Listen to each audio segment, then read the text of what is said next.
Hello kids, कसे आहात? आपण हिस्ट्रीचा पुढचा चॅप्टर बघतोय, अर्ली ह्यूमन्स. आता हे प्री हिस्टॉरिक ह्यूमन्स होते कसे ते आता आपण बघूया. The early ancestors of man were ape like non human primates. म्हणजे काय, आपले जे पूर्वज होते ते वानरासारखे होते, पण त्यांना शेपटी नव्हती. Human evolution is the lengthy process of change by which people originated from ape-like ancestors. आणि ही मानवी उत्क्रांती आहे, ही खूप मोठी लेंदी प्रोसेस आहे, ज्याच्यातनं या वानराची निर्मिती मानवात झाली.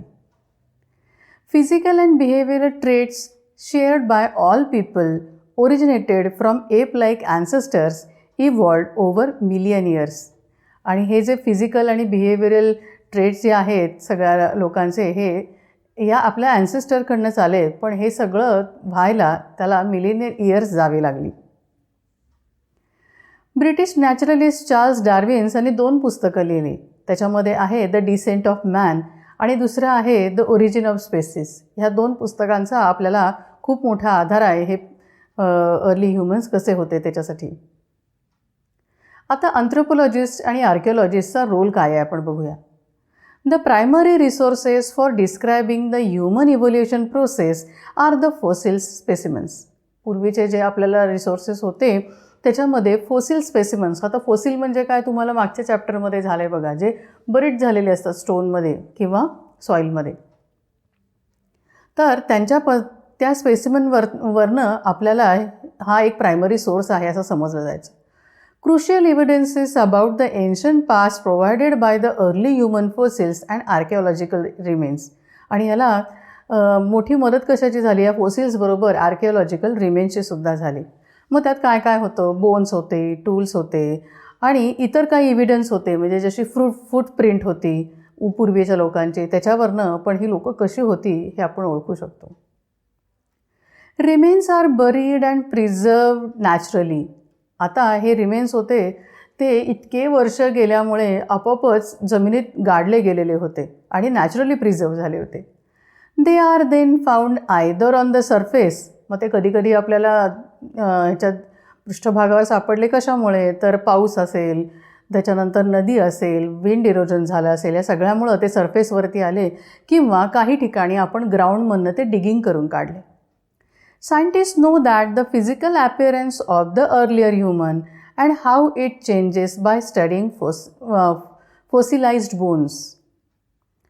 आणि सायंटिस्टना त्यांचं फिजिकल ॲपिअरन्स अर्ली ह्युमन्सचा कसा होता ते कशावरनं कळलं, तर how it changes by studying fossilised bones. म्हणजे हे जे गाडले गेलेले बोन्स होते त्याच्या अभ्यासावरनं हे कसं बदलत गेलं हे आपल्याला कळलं. आता या अँथ्रोपोलॉजिस्टचा रोल काय आहे बघूया. Anthropologist learn how the predecessor move, held tools, how the size of brain change over the period of time with the help of bone size, the shape and marking left by muscle. आता या अँथ्रोपोलॉजिस्टनी हे कशावरनं शोधून काढले की early humans हे कसे होते, तर ते प्रेडिसेसर आपले कसे ते चालायचे, त्याच्यानंतर दुसरी गोष्ट ते टूल्स कसे हातात धरायचे, त्यांचं ब्रेनचं size over the time period कसा चेंज होत गेला हे कशावरनं कळलं, तर त्यांच्या बोन साईज, त्यांच्या बॉडीचा शेप, त्यांच्या मसल्सचे जे मार्किंग मागे राहिलेले होते त्याच्यावरनं. म्हणजे काय, ह्युमन बॉडीचा अभ्यास केल्यानंतर हे अर्ली ह्युमन्स कसे होते हे अँथ्रोपोलॉजिस्ट आपल्याला सांगतात. आता आर्किओलॉजिस्ट आपल्याला काय सांगतात बघूया. Archaeologists help by excavating historic or prehistoric sites and analyzing artifacts and other physical remains.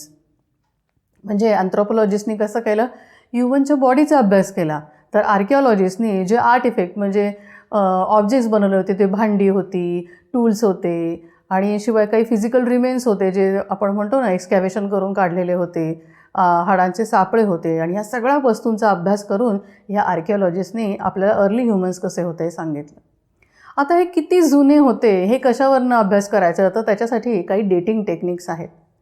The layer that contains fossils and archaeological clues can be dated by various techniques. आता हे फॉसिल्स आणि आर्किओलॉजिकल क्लूज जे होते ते किती जुने आहेत हे वेगवेगळ्या गोष्टींसाठी वेगवेगळी टेक्निक्स वापरली जातात. For example radio carbon dating technique आहे, ते कशासाठी वापरलं जातं तर ऑल लिव्हिंग थिंग्स म्हणजे प्लांट आणि ॲनिमल ह्याच्यावरनं हे शोधण्यासाठी की रेडिओ कार्बन डेटिंगचा उपयोग होतो. पॉटरी आणि टेराकोटासाठी थर्मो ल्युमिनेन्स डेटिंग टेक्निकचा उपयोग होतो. तर व्होल्कॅनिक रॉक्सवरती जे बरियल्स हे झालेले होते, फॉसिल्स प्रिझर्व झालेले होते, त्याच्यासाठी पोटॅशियम आर्गॉन डेटिंग टेक्निकचा वापर केला जातो. आणि बोन्स आणि शेल्स ह्याच्यासाठी इलेक्ट्रॉन स्पिन रेझोनन्स डेटिंग ह्या गोष्टींसाठी या डेटिंग टेक्निकचा वापर केला जातो. म्हणजे ज्या ज्या गोष्टी आपल्याला मिळाल्या त्याच्यावरनं त्या किती जुन्या आहेत हे आपल्याला कळतं. आता अर्ली ह्युमन्सचं मायग्रेशन कसं झालं बघूया. इथे एक तुम्हाला मी हे मॅप दाखवला आहे. त्या मॅपवरनं आपल्याला कळेल की पहिल्यांदा अर्ली ह्युमन्स हे आफ्रिकेत होते, नंतर ते एशियात आले, मग युरोपमध्ये गेले, मग ऑस्ट्रेलियाला गेले आणि नंतर अमेरिकेला गेले. आता कसं ते डिटेल बघूया. Fossils of early humans 6 to 2 million years ago from Africa. सगळ्यात आधी कुठे फोसिल्स सापडले असतील तर 6 to 2 million years ॲगो आफ्रिकेमध्ये सापडले. First wandered out Africa to Asia between 2 to 1.8 million years ago. म्हणजे हे आफ्रिकेतनं निघाले आणि आफ्रिका ते एशिया हा पिरियड कुठला होता तर 2 to 1.8 million years ॲगोचा होता. नंतर ते युरोपमध्ये आले. कुठल्या ह्याच्या पिरियडमध्ये होते तर 1.5 to 1 million years ॲगो. नंतर ऑस्ट्रेलियात कुठे सापडले विदिन पास्ट 70,000 years आणि नंतर अमेरिकेमध्ये विदिन पास्ट 30,000 years ॲगो हे अर्ली ह्युमन्सचं मायग्रेशन झालेलं आपल्याला बघायला मिळेल. आता जे आपल्याला ह्याचे हाडांचे सापळे मिळालेले होते त्याच्यावरनं काय काय माहिती मिळाली ते बघूया. आता इथे एक स्केलेटन सापडलं आहे. Ardi the name of female skeleton excavated from the Ethiopian desert. Ethiopian डेझर्टमधनं एक स्केलेटन एक्स्कॅव्हेट केलं गेलं फिमेलचं आणि त्याला अर्दी असं नाव देण्यात आलं. जवळपास 4.4 million years ago in the east African फॉरेस्टमध्ये ही अर्दी राहत होती असं समजलं जातं.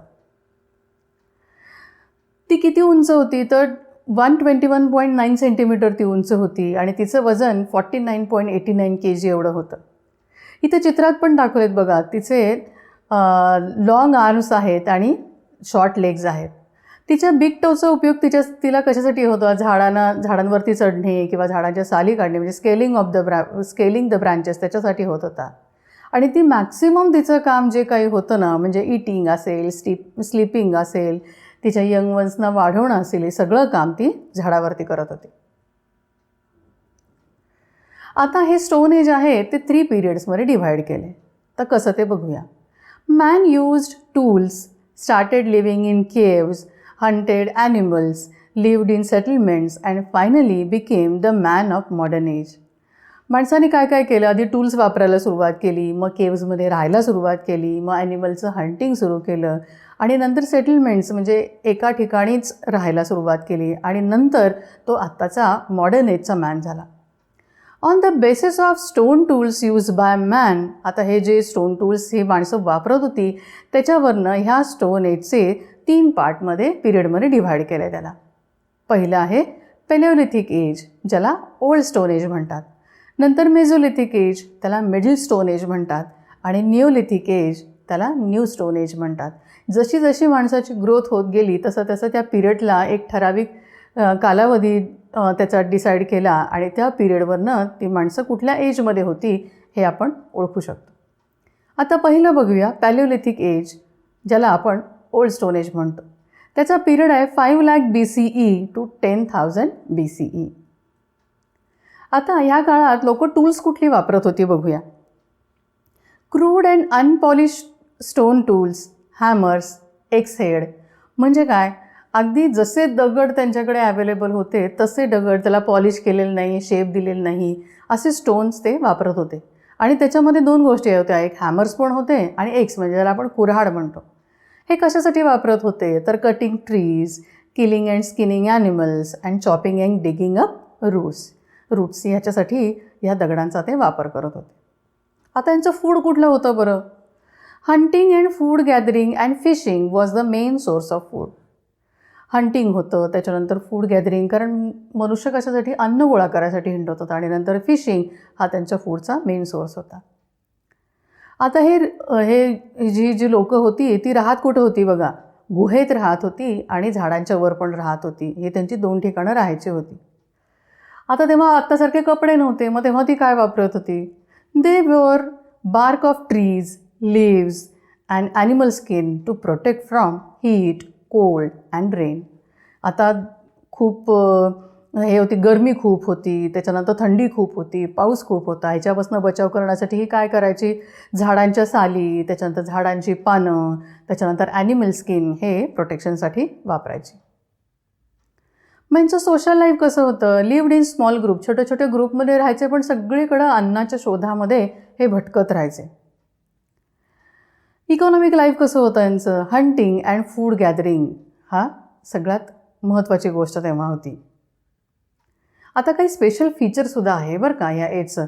कुठलं असेल तर fire was discovered and significant discovery of the early humans. आणि फायरची डिस्कवरी झाली, हे सगळ्यात मोठी आणि महत्त्वाची डिस्कवरी ही माणसासाठी होती. कारण का, हे जे फायर होतं ते त्यांना कशापासून प्रोटेक्शन देत होतं? तर प्रोव्हायडेड लाईट, त्यांना लाईट मिळत होता, त्यांना गरमी मिळत होती, आणि महत्त्वाचं म्हणजे काय, जे मोठे ॲनिमल्स होते त्यांना घाबरवण्यासाठी ते वापर करत होते, अन्न शिजवण्यासाठी त्या फायरचा उपयोग करत होते. अजून एक स्पेशल फीचर होतं ते म्हणजे केव्ह पेंटिंग. कारण हा माणूस गुहेमध्ये राहत होता ना, मग ह्या गुहेत पेंटिंग करायचं. कुठली पेंटिंग? मग त्याच्यात ॲनिमल पेंटिंग होतं, केव्ह पेंटिंग होतं आणि रॉक पेंटिंग पण होतं. आता दुसरा पिरियड मेसोलिथिक एज म्हणजे काय? Middle stone age. त्याचा पिरियड किती आहे? 10,000 to 8,000 BCE. आता ह्याच्यामध्ये काय काय आहे बघू. मेसोलिथिक एजमध्ये टूल्स जी वापरत होते ना, ती थोडीशी पहिल्या पिरियडपेक्षा थोडीशी ॲडव्हान्स होती. मग ह्याच्यात काय काय होतं बघूया. Advance flint tools called microliths. ही कशी होती मायक्रोलिथ्स? ही sharper, smaller and more effective. आत्तापर्यंत काय होते, रफ स्टोन ते वापरत होते सगळ्या कामासाठी, पण आता काय झालं, ते हळूहळू मायक्रोलिथ्स म्हणजे जास्त शार्पन टूल्स आली, छोटी होती, जास्त इफेक्टिव्ह होती, आणि शिवाय ॲनिमल बोन्स, हॉर्न्स म्हणजे ॲनिमलचे हाडं असतील किंवा शिंगं असतील प्राण्यांची, ह्याच्यासाठी ही सुद्धा ते टूल्स म्हणून वापरत होते. Hunting and food gathering and fishing was the main source of food. ह्या मेसोलिथिक एजमध्ये सुद्धा फूडचा सोर्स काय होता? हंटिंग आणि फिशिंग आणि फूड गॅदरिंग. पूर्वी कसं व्हायचं, लोक भटकत होती. आता मेसोलिथिक एजमध्ये काय झालं, त्यांनी वाळलेलं गवत आहे ना, त्याच्यापासून छोटी छोटी घरं बनवायला सुरुवात केली. These people wore bark of trees, leaves and animal skin to protect themselves from heat, cold and rain. हे मेसोलिथिक एजची लोकंसुद्धा काय करत होती? हीट, कोल्ड, रेन यांच्यापासून बचाव करण्याकरता झाडाच्या साली असतील, त्याच्यानंतर लिव्ज असतील, ॲनिमल स्किन असेल, त्याचा वापर स्किन प्रोटेक्शनसाठी करत होते. आता हळूहळू काय झालं, पहिल्यांदा ही लोकं हिंडत होती सगळीकडं अन्नाच्या शोधात. आता यांचं सोशल लाईफ काय झालं, ही एकाच ठिकाणी राहायला सुरुवात झाली. म्हणून म्हणले काय, made to move to live a settle life. एकाच ठिकाणी राहून हळूहळू त्यांनी स्वतःला सेटल करायला सुरुवात केलेली होती. This period mark the beginning of animal husbandry. एका ठिकाणी राहायला सुरुवात केल्यानंतर हळूहळू त्यांनी पशुपालन म्हणजे काही प्राणी पाळायला पण सुरुवात केली. Goats, sheep, dogs were domesticated. ह्याच्यामध्ये काय काय होतं, गोट, शीप आणि डॉग यांचं डोमेस्टिकेशन ते करत होते. फिशिंग टॅकल्स अँड बोज म्हणजे काय म्हणतो, माशाची गळ माहिती का, मासे पकडतात तेव्हा ती माशाची गळ तयार करणं, त्याच्यानंतर धनुष्य तयार करणं, ह्या 2 महत्त्वाच्या गोष्टी तेव्हा इन्व्हेंट झाल्या. त्यामुळे लोकांचं लाईफ खूप इझी झालं. आता पुढच्या एजकडे जाऊया, न्यूलिथिक एज. त्याला आपण न्यू स्टोन एज असं म्हणतो. हा पिचा पिरियड आहे 8,000 to 4,000 BCE. आता याला न्यूलिथिक रिव्होल्युशन का म्हटलं आहे ते पण आता तुम्हाला हळूहळू कळेल. ह्या एजमध्ये काय झालं, टूल्समध्ये थोडीशी इम्प्रूव्हमेंट झाली. आता काय झालं, वेल शेप्ड अँड पॉलिश टूल्स आली. म्हणजे काय, पूर्वी नुसते दगड होते, मग मायक्रोलिथ्स आली. आता काय झालं, ह्याच्या चित्रात दाखवलं आहे बघा तुम्हाला, ती पॉलिश केली गेली, त्याला जास्त शार्पन केलं गेलं. मग ह्याचा वापर कशासाठी केला, तर कटिंग फ्रूट्स असतील, कटिंग प्लांट्स असतील, मीठ असेल, या सगळ्यासाठी वापर केला गेला. त्याच्यानंतर sickle blades and grinding stones were used for harvesting and processing crop. आता ॲग्रिकल्चर पण हळूहळू सुरुवात झालं, त्यामुळं कोयता असेल किंवा ग्राइंडिंग स्टोन्स असतील याचा हार्वेस्टिंग आणि क्रॉप प्रोसेसिंगसाठी पण वापर केला गेला. Cultivated cereal crops such as wheat and barley are use for food. आणि आता हे खाणं म्हणून पूर्वी काय होतं की हंटिंग करायचं आणि ते मीठ खायचं, ह्या दोनच गोष्टी होत्या. पण आता काय झालं, व्हीट आणि बार्ली हे ते कल्टिवेट करायला लागले. Domesticated animals such as goat, cattle and sheep provided them with a regular supply of milk and meat. आणि आता डोमेस्टिकेशन ॲनिमल्सचं झाल्यामुळं गोट, त्याच्यानंतर कॅटल म्हणजे त्याच्यात काऊ बफेलो होतील, आणि शीप ह्यांच्यापासून त्यांना दूध मिळायला सुरुवात झाली आणि मीठ पण मिळायला सुरुवात झाली. आता बघा, थोडा थोडा बदल घरांमध्ये पण होत गेला बरं का. पूर्वी काय होतं, नुसतं वाळलेल्या गवतांची घरं होती. आता काय झाली, पक्की घरं झाली. म्हणजे काय, this people lived in houses made up of sun dried and burn brick houses. म्हणजे भाजलेल्या विटांच्या घरांमध्ये ही लोकं राहायला लागली. आता हे कपडे कुठल्या प्रकारचे वापरत होते. आत्तापर्यंत काय बघितलं होतं आपण की ह्याचे ट्री बाग, त्याच्यानंतर ट्री लिव्ज वापरत होते, ॲनिमल स्किन वापरत होते. आता काय झालं, स्पिनिंग आणि विविंगची आर्ट या लोकांना कळली आणि त्यांचे कपडे आता लोकरीचे आणि कापडाचे असे ते वापरायला लागले. आता यांचं सोशल लाईफ कसं होतं बघूया. This people lived settle life in small tribes of 150 to 2,000 people.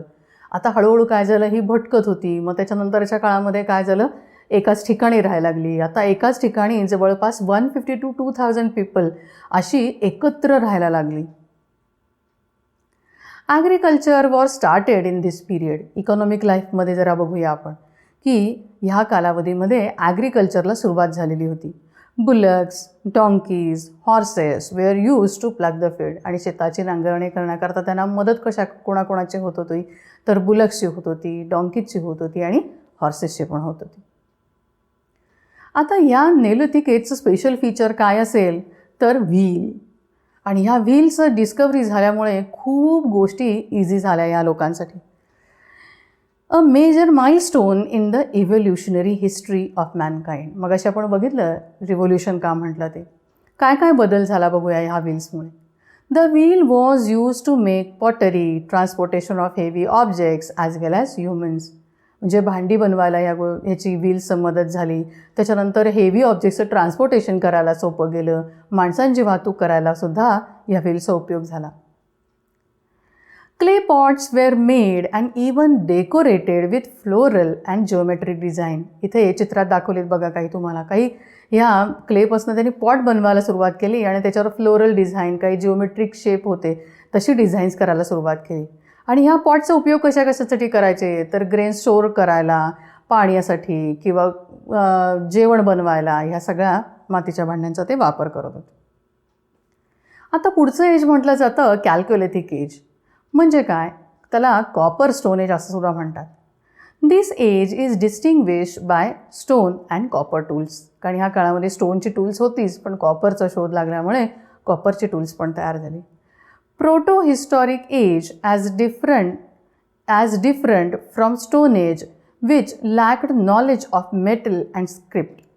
आता prehistoric age as different from stone age असं का म्हटलं आहे बरं, कारण स्टोन एजमध्ये मेटल आणि स्क्रिप्ट म्हणजे लिखाण ह्या दोन्ही गोष्टी अवेलेबल नव्हत्या, म्हणून त्याला हे डिफरन्शिएट केलेलं आहे.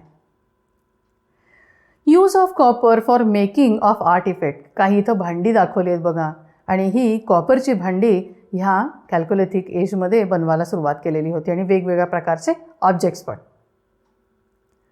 आता ह्या काळातली घरं कशी होती बघूया.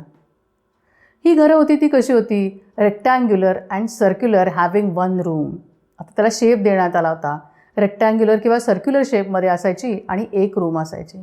काही ठिकाणी मल्टी रूम हाऊसेस पण बघायला मिळतात, जसं इनामगाव पुण्याच्या इथे आहे, तिथं आपल्याला ही घरं सापडतात. Plastered with cow dung and lime. आता ही पण एक ॲडिशन होती. ह्या घरांना प्लास्टर केलं जायचं कशापासून, काऊ डग म्हणजे शेण आणि लाईमनी. आता इकॉनॉमिक लाईफ कसं होतं बघूया. The people carried out activities like farming, herding, gathering, fishing in groups. आत्तापर्यंत काय होतं, छोट्या रूपात ही लोक हे सगळं करायची, पण आता काय झालं, ग्रुपमध्ये यांनी ॲक्टिव्हिटी सुरू केल्या. त्याच्यामध्ये कुठल्या कुठल्या होत्या, फार्मिंग होतं, त्याच्यानंतर हर्डिंग होतं. हर्डिंग म्हणजे काय, ही गुरं पाळणं होतं. त्याच्यानंतर फिशिंग होतं. आणि the tribe jointly on the natural wealth such as land, forest, water sources etcetera. आणि ह्या ज्या ट्राईब्स होत्या त्या एकत्र जी लोकं राहत होती, हे नॅचरल रिसोर्सेस जे होते, ज्याच्यामध्ये लँड होती, फॉरेस्ट होतं, पाणी होतं, हे सगळे रिसोर्सेस हे कॉमनली वापरत होती. आणि तेव्हा अजिबात इनइक्वॅलिटी नव्हती. मग ही रेअर काय काय करायची बघा. Catholic reared cattle, sheep, goat, buffaloes and pigs which were also slaughtered for food. कधी कधी ह्या सगळ्या प्राण्यांचा ते खाण्यासाठी पण वापर करायचे. आता क्रॉप्स कुठली कुठली ह्यांनी काढली होती बघा, ज्याच्यामध्ये काय होतं, व्हीट होतं, राईस होतं, बाजरा होतं, जवार होतं, मिलेट होतं, रागी होतं, green pea, lentil, green gram, black gram, हे सगळं ह्यांनी पिकवायला सुरुवात केलेली होती. आता ह्याची स्पेशालिटी काय असेल कॅल्कोलिथिक एजची, तर pottery. Painted pottery was an important feature of this period. हे एकदम विशेष होतं कॅल्कोलिथिक एजचं. Pottery ranges from redware, deep redware to deep brown and black, pictographic red and black and polished redware found from Chalcolithic site. Ware म्हणजे काय, pots, वेगवेगळ्या प्रकारची भांडी ह्या काळात आपल्याला सापडतात. आता याचं फीचर काय होतं, तर बरियल प्रॅक्टिस म्हणजे काय, ह्या माणसं जी मरतील त्यांना जमिनीत पुरायचं, हे याचं फीचर होतं.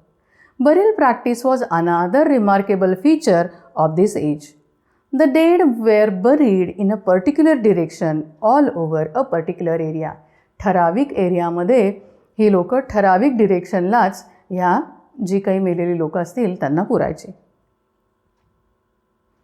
Megaliths, a particular kind of monuments erected usually but not necessary with huge, rough and undress stones. आता हे मेगालिस म्हणजे काय, इथे चित्रात दाखवलं आहे बघा. एक असं मॉन्युमेंट त्यांनी बनवलेलं होतं, मोठी मोठी दगडं, रफ होती, त्याला कुठलंही पॉलिश केलेलं नव्हतं, त्याला काही डिझाईन केलेलं नव्हतं, अशी ती एकमेकांवर ठेवली असायची. These huge stones are often arrange in a circular fashion or hooded or umbrella stones resting on 3 or 4 uprights are seen over the surface of the linterite grounds. आता इथे चित्रात दाखवलं तसं 3-4 दगड खाली ठेवायचे आणि त्याच्यावरती एक मोठा दगड, कधी कधी तो अम्ब्रेला टाईप असायचा, कधी कधी हुडेडसारखा दिसायचा, कधी कधी सर्क्युलर फॅशन, अशा वेगवेगळ्या शेप्समध्ये ते असायचे. In India megaliths are generally of 2 kinds, 2 प्रकारचे. इन द साऊथमध्ये काय काय सापडतं, तर थडगी बांधलेली आहेत. Belongs to a past practice and were merely tombs, त्यांची थडगी बांधलेली आहेत. Whereas in the East and Central Asia, they were primarily memorials, म्हणजे त्यांची स्मारकं बांधलेली आहेत, to the dead and still represent a living tradition among local tribes. इथल्या काही लोकल ट्राईब्स अजूनही ही ट्रॅडिशन आहे ही कंटिन्यू ठेवलेली आहे त्यांनी. दीज बरियल्स कंटेंट्स, आता ह्या बरियलमध्ये ही लोक ठेवायचे काय काय, असं समजायचे की तो माणूस जरी मेलेला असला तरी त्याच्या वस्तू असतील, त्याचे दागिने असतील, त्याचे टूल्स असतील, त्याला खायला जेवायला पाणी प्यायला भांडी ठेवलेली असायची, हे सगळं त्या मेगालिथ्समध्ये ठेवायचे आहे. These burials contain belongings of the deceased such as ornaments, semi-precious beads, iron weapons as well as tools and pots of various shapes meant for food and drink for deceased. Megaliths burial found in, आता हे इंडियात कुठे कुठे सापडतं बघा, इथे map पण मी दाखवला आहे. त्याच्यामध्ये तमिळनाडू आहे, आंध्र प्रदेश आहे, Karnataka, Vidarbha, western Maharashtra, central tracts of Deccan plateau, Assam, Bihar, parts of Odisha, Rajasthan, parts of Gujarat, central India आणि काश्मीर, इतक्या ठिकाणी हे सापडतात. इथं स्टोन एजच्या काही साईट्स इंडियातल्या मी दाखवलेल्या आहेत. या तुम्हाला मॅपमध्ये भरण्यासाठी येतात. त्याच्यामध्ये काय काय आहे आपण बघूया. पॅलिओलिथिक साईट हंसगी, हे कुठं आहे तर कर्नाटकमधल्या गुलबर्गा डिस्ट्रिक्टमध्ये आहे. आणि हंसगी नदी आहे ती कृष्णा नदीचीच उपनदी आहे. The tools found in Hansgi are mostly made up of various kinds of stones like limestone, sandstone, quartzite, dolerite and jade. एवढी टूल्स ह्या हंसगीला आपल्याला सापडतात. आता कॅल्क्युलेटिक साईट कुठं आहे तर इनामगाव. आता हे इनामगाव कुठं आहे बघूया. It is located on the right bank of river Ghod. Ghod नदीच्या उजव्या बाजूला हे सापडतं. ही एक भीमा नदीचीच काय आहे, उपनदी आहे. It is widespread site consist of 5 mounds forming a rough semicircular spread over the area of 65 acres. आणि तिसरी साईट आहे निओलिथिक साईट, ती बुरजाहोम. इथं मॅपमध्ये दाखवलं आहे बघा. हे कुठं आहे आणि सरुतारू हे साऊथ ईस्ट ऑफ गुवाहाटी. इथं ह्या दोन्ही साईट तुम्हाला निओलिथिक साईटच्या मिळतात. इथे हा आपला अर्ली ह्युमन्स हा चॅप्टर संपतो. ह्याच्यामध्ये 2-3 गोष्टी येतात. काही फोटो दाखवलेले असतात, त्याच्यावरनं काही वर्षांपूर्वी तुम्हाला पिक्चर तुम्हाला दिलेलं असेल तर पिक्चरवरनं तुम्हाला माहिती लिहायची असती. फॉर एक्झाम्पल मेगालिसचं पिक्चर दिलेलं असेल तर त्याच्यावरनं तुम्हाला माहिती लिहायची असती. असा एक असतो प्रश्न. त्याच्यानंतर मॅपचा एक असतो. म्हणून मी दाखवताना इथं काय केलं आहे, सगळ्या साईट आहेत त्या मॅपमध्ये कुठं आहेत त्या एक्झॅक्टली तुम्हाला दाखवलेल्या आहेत. त्याच्यानंतर प्रत्येक याची स्पेशल फीचर्स काय आहेत, त्याच्यानंतर फूडमध्ये काय फरक होता, क्लोदिंगमध्ये काय फरक होता, त्याच्यानंतर घरांमध्ये काय फरक होता, असे क्वेश्चन्स या अर्ली ह्युमन्सवरती तुम्हाला येऊ शकतात. आता ह्याचे डिटेल्स परत आपण PPT आहे, वर्कशीट आहे, क्विज आहे, हे सगळं आपल्या ॲपवरती तर ॲप आणि वेब पोर्टलवरती तुम्हाला मिळणारच आहे. काही कळलं नाही तर परत एकदा हा व्हिडिओ बघा आणि ह्याच्यानंतर आपण काही डाऊट्स क्लिअरन्स सेशन घेणार आहोत. त्याच्यामध्ये पण याच्यावर तुम्हाला नाही कळलं तर आपण चर्चा करू शकतो. इथे हा आपला अर्ली ह्युमन्स हा चॅप्टर संपला. थँक्यू.